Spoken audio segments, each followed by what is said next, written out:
Welcome back to Flagstone Trail, our deep dive into Robert Greene's The 48 Laws of Power. You know, sometimes I feel like this book is less of a historical analysis and more of a user manual for getting ahead. Well, Greene himself describes it as an amoral guide. It's about understanding the mechanics of power, not necessarily endorsing them. Exactly. And today, we're tackling Law 13.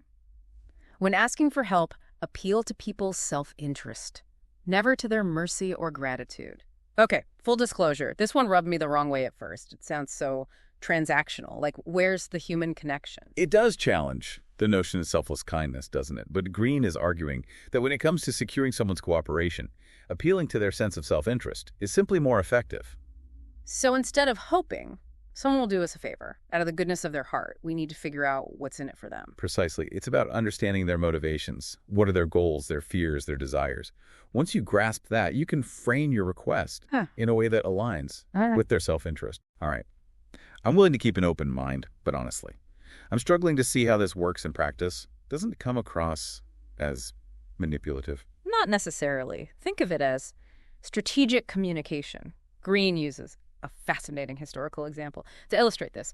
Castruccio Castracani, a 14th century Italian warlord. Ah, Castracani. Wasn't he the guy who had a bit of a problem with showing mercy? Yes, he was known for his ruthlessness. Greene even describes an instance where he executed a close friend, justifying it by saying he had killed a new enemy, not an old friend. Okay, so not exactly, Mr. Rogers. What does this guy have to do with self-interest? Well, Castracani's lack of sentimentality proved fatal for Stefano di Poggio when the Poggio family rebelled against Castruccio. Stefano tried to quell the violence, believing he could appeal to Castruccio's gratitude for restoring order. Big mistake. I bet Castruccio didn't see it that way. You're right. He saw it as a betrayal and had the entire Poggio family, including Stefano, executed. This highlights the danger of misreading someone's motivations. Ouch. So Stefano's fatal flaw was assuming Castruccio would prioritize gratitude and loyalty over his own ambitions. Exactly. He failed to understand that Castruccio was driven primarily by self-interest, consolidating his power and crushing any opposition. All right. I'm starting to see how this law works in, let's say, the Game of Thrones universe. But how does it apply to the rest of us? I mean, most of us aren't warlords trying to conquer Italy. The principle is the same, even if the stakes are lower. Let's take a more relatable example from ancient Greece. Ooh, hit me with some classical wisdom. During the Peloponnesian War, the city-states of Corcyra and Corinth were vying for Athens' support. The Corcyran ambassador understood the Athenians were a pragmatic bunch, so he appealed directly to their self-interest. He essentially said, we have a strong navy, you have a strong navy, let's team up and take down Sparta. Straightforward, no emotional appeals. So no guilt trips or sob stories about past favors, just cold, hard logic. Exactly, and it worked. The Corinthians, on the other hand, focused on their past good deeds and expected Athens to help out of a sense of obligation. Needless to say, the Athenians sided with Corcyra. They saw a clear benefit to their own strategic goals. Okay, that's a pretty compelling example. So how do we translate this into, say, asking our boss for a raise? I can't exactly promise. To help them conquer Sparta. You don't have to, but you can think about what your boss values. Is it increased productivity, client satisfaction, meeting deadlines? Frame your request in a way that demonstrates how giving you a raise would help them achieve those goals. So instead of saying, hey, I've been working really hard and I deserve a raise, I could say something like, my initiatives have boosted client retention by 15%, and I have some ideas to increase that even further. A raise would allow me to dedicate even more time and energy to these efforts. Now you're speaking their language. You've moved beyond personal desires and focused on the tangible benefits to your boss and the company. That's how you tap into their self-interest. Okay, I'm starting to see the light. So instead of focusing on my needs, I need to put myself in their shoes and figure out what they need. Exactly. It's a mental shift. But once you make it, you start seeing opportunities everywhere. Even seemingly altruistic acts often have an element of self-interest woven in. Greene uses the example of the Portuguese missionaries and Dutch traders in Japan to illustrate this. Oh, I remember that one. The missionaries were all about converting people to Christianity, while the Dutch just wanted to trade. Precisely. And the Japanese emperor, he saw the practical benefits of trade, new technologies, access to different markets. He wasn't particularly interested in adopting a new religion. So the Dutch, Yeah. by appealing to the emperor's economic self-interest, were able to secure a foothold in Japan, while the missionaries, not so much. Exactly. It's a stark example of how understanding someone's primary motivations can be the key to success. You know, I'm starting to think this Law 13 applies to way more than just asking for favors or negotiating deals. It's about understanding human nature on a fundamental level. You're absolutely right, and it can be applied in all sorts of situations, both personal and professional. Let's say you're trying to convince a colleague to collaborate on a project. Okay, I'm listening. This happens to me all the time. Instead of simply listing all the reasons why you think it's a good idea, focus on how it would benefit them. Do they want to gain visibility within the company? Learn a new skill, strengthen their resume, highlight those aspects. So it's about tailoring your pitch to their specific aspirations. Precisely.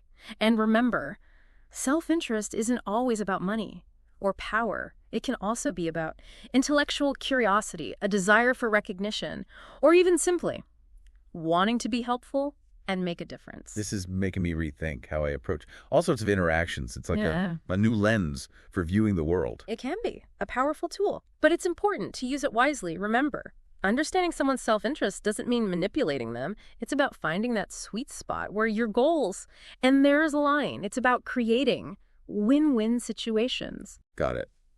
Now, I can't help but wonder, does this mean we have to abandon the idea of altruism altogether? Is everything ultimately driven by self-interest? That's a great question, and one that philosophers have debated for centuries. Green doesn't necessarily argue that all human actions are self-serving, but he does suggest that self-interest is a powerful motivator, often operating on a subconscious level. So even when we think we're acting purely out of kindness, there might be an element of self-interest in play, like feeling good about ourselves for helping someone. Possibly, but that doesn't diminish the value of those actions. Even if there's an element of self-interest, the outcome is still positive. The important thing is to be aware of these underlying motivations so we can be more effective in our interactions with others. I'm starting to feel like I've been playing the game of life on easy mode, and now I'm finally unlocking the cheat codes. I like that analogy. It's about understanding the rules of the game so you can play it strategically. So instead of hoping people will just magically understand what we need and want, we need to actively and skillfully articulate it in a way that resonates with their motivations. Exactly. It's about being persuasive. Yeah. But not in a manipulative way. It's about being a good communicator, a keen observer of human nature, and a master of framing your requests in a way that highlights mutual benefit. You know, this is making me think about Genghis Khan. Of all the people, you wouldn't expect to be swayed by appeals to self-interest. He'd be pretty high on the list. You'd be surprised. Genghis Khan, despite his reputation for brutality, was also a shrewd strategist and pragmatist. He understood the power of incentives and often rewarded those who served his interests. So he wasn't just a bloodthirsty conqueror. He was a bit more nuanced than that. Much more. One of the most fascinating examples of this is his relationship with his advisor, Yilu Chucai. When Khan conquered China, his initial plan was to turn vast swaths of land into pasture for his horses, which would have devastated the population. That sounds counterproductive. It was. And luckily for the Chinese, Chucai understood how to appeal to Khan's self-interest. He argued that Khan could gain far more wealth by taxing the Chinese people than by displacing them. So he appealed to Khan's greed. Not greed, necessarily. It was more about long-term strategic thinking. Chucai painted a vision of a prosperous empire where Khan could reap the benefits of a thriving economy. And it worked. Khan, convinced by the logic of the argument, abandoned his plan of wholesale destruction. So even the most ruthless conqueror could be swayed by a well-crafted appeal to his self-interest. Exactly. It's a reminder that this law applies across cultures, across time periods, and even to individuals who seem impervious to persuasion. This is blowing my mind. So what are some of the key takeaways here? How do we actually put this law into practice without feeling like we're being manipulative or disingenuous? Well, first and foremost, you need to become a student of human nature. Pay attention to the people you interact with. What are their goals? What are their values? What are their pain points? Okay, so it's about being observant and empathetic, trying to see the world from their perspective. Exactly. And once you understand their motivations, you can start to tailor your communication accordingly. Frame your requests in a way that highlights the benefits to them. Emphasize the win-win nature of the situation. So it's about finding that common ground, that shared interest where both parties can benefit. Precisely. And remember, it's not about abandoning your own goals or values. It's about finding a way to achieve them in a way that also benefits the other person. It's about being strategic, but also authentic. You know, it's funny, before we started this deep dive, I thought Law 13 was all about being cutthroat and manipulative.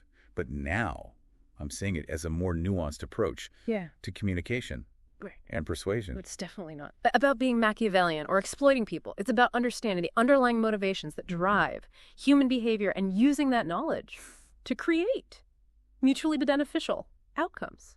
It's almost like learning a new language, the language of persuasion. Once you understand the grammar, you can start constructing sentences that get results. That's a great analogy. And like any language, it takes practice to become fluent. The more you observe the world through this lens, the more adept you'll become at identifying those win-win scenarios. So how do we go about practicing this? Are there any exercises or mental frameworks we can use to sharpen our Law 13 skills? Absolutely. One exercise I find helpful is to take a recent interaction where you're trying to persuade someone, maybe a pitch to a client or a request for help from a colleague, and analyze it through the lens of Law 13. Okay, so like post-game analysis. Exactly. Ask yourself, did I clearly understand their motivations? Did I frame my request in a way that highlighted the benefits to them? Could I have done a better job of aligning my goals with theirs? I love that. It's like watching game film and looking for ways to improve your technique. Precisely. And as you do this exercise, you'll start to notice patterns. You'll see where you're strong and where you need to improve. You'll become more attuned to the subtle cues that reveal people's motivations. This is making me realize how much I've been relying on intuition and guesswork. In the past, it's time to bring some strategy to the game. And remember, Law 13 isn't just about big life-changing decisions. It can be applied to everyday interactions, convincing your friend to try a new restaurant, negotiating a better price at a flea market, even resolving a conflict with your roommate. All of these situations involve an element of persuasion. So it's about being mindful and intentional in all our interactions, big and small. Exactly. And it's about recognizing that even seemingly casual conversations often involve an undercurrent of persuasion. Once you understand this, you can start playing the game with more awareness and skill. I have to admit, I'm a little nervous about applying this law. I don't want to come across It's calculated or manipulative. I understand that concern. But remember, the key is to be authentic and genuine. Don't try to force it or twist people's arms. Law 13 is about finding those natural points of alignment where your goals and theirs intersect. So it's about building win-win scenarios, not exploiting people's weaknesses. Exactly. Think of it as a collaborative process. You're working together to find a solution that benefits both parties. This has been such a valuable discussion. I feel like I've gained a whole new perspective on how to navigate the world. But before we wrap things up, I have one more question. What about those situations where, despite our best efforts to apply Law 13, we still face resistance or rejection? How do we deal with that emotionally? That's a great question. Rejection is never easy, but it's important to remember that it's not always personal. Sometimes people have their own agendas or constraints that prevent them from saying yes, no matter how well you frame your request. So it's not necessarily a reflection on us or our ideas. Exactly. And even when it is personal, it's important to separate your ego from the situation. Don't let rejection derail you or make you doubt your worth. So what's the best way to handle rejection gracefully? First, acknowledge your feelings. It's okay to feel disappointed or frustrated, but don't dwell on those feelings. Instead, shift your focus to learning from the experience. Ask yourself, what could I have done differently? What can I take away from this situation that will help me be more successful in the future? So it's about turning rejection into a learning opportunity. Exactly. Every no brings you closer to a yes. And remember, even the most successful people have faced countless rejections along the way. It's part of the journey. It's a great reminder. It's easy to get discouraged when things don't go our way, but it's important to keep the big picture in mind. Absolutely. And remember, resilience is a key ingredient for for success, the ability to bounce back from setbacks and keep moving forward, is essential for achieving your goals. Well, this has been an incredibly insightful deep dive. I feel like I've gained a whole new set of tools for navigating the world with more confidence and awareness. It's been a pleasure exploring this law with you. Remember, the key is to apply these insights thoughtfully and ethically, always seeking to create mutually beneficial outcomes. Absolutely. Law 13 is not about manipulating people. It's about understanding them and finding those win-win scenarios that lead to greater success and fulfillment for everyone involved. And that's it for today's Flagstone Trail discussion. We appreciate your listenership.